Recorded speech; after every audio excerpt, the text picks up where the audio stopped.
तर नमस्कार मित्रांनो, मी तुमचा लाडका इशू ब्लॉगर. आज होती एकादशी, तर सकाळ सकाळी गेलो बेलाची पानं तोडायला. बघा, बेलाची पानं तोडून या पाठीत टाकली. सगळे बेलाची पानं तोडून झाल्यानंतर हा मोठा रस्ता क्रॉस केला, टेम्पल रन नुसता.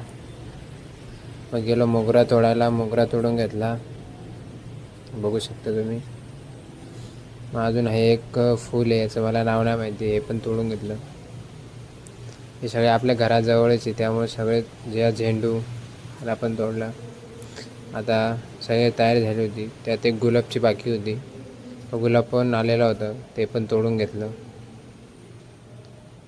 बघू शकता तुम्ही. हे बघा, हे एक झाड आहे, हे तोडलं तर मम्मी मला तोडलं.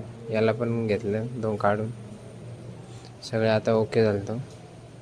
मग सगळ्या देवाला वाहिले. मग गेलो मोटर चालू करायला. मोठं चालू. हे बघा, हे केळी आलेली याला. आपण याला पिकाची वाट बघतो, आता कधी खायला भेटेल काय माहिती.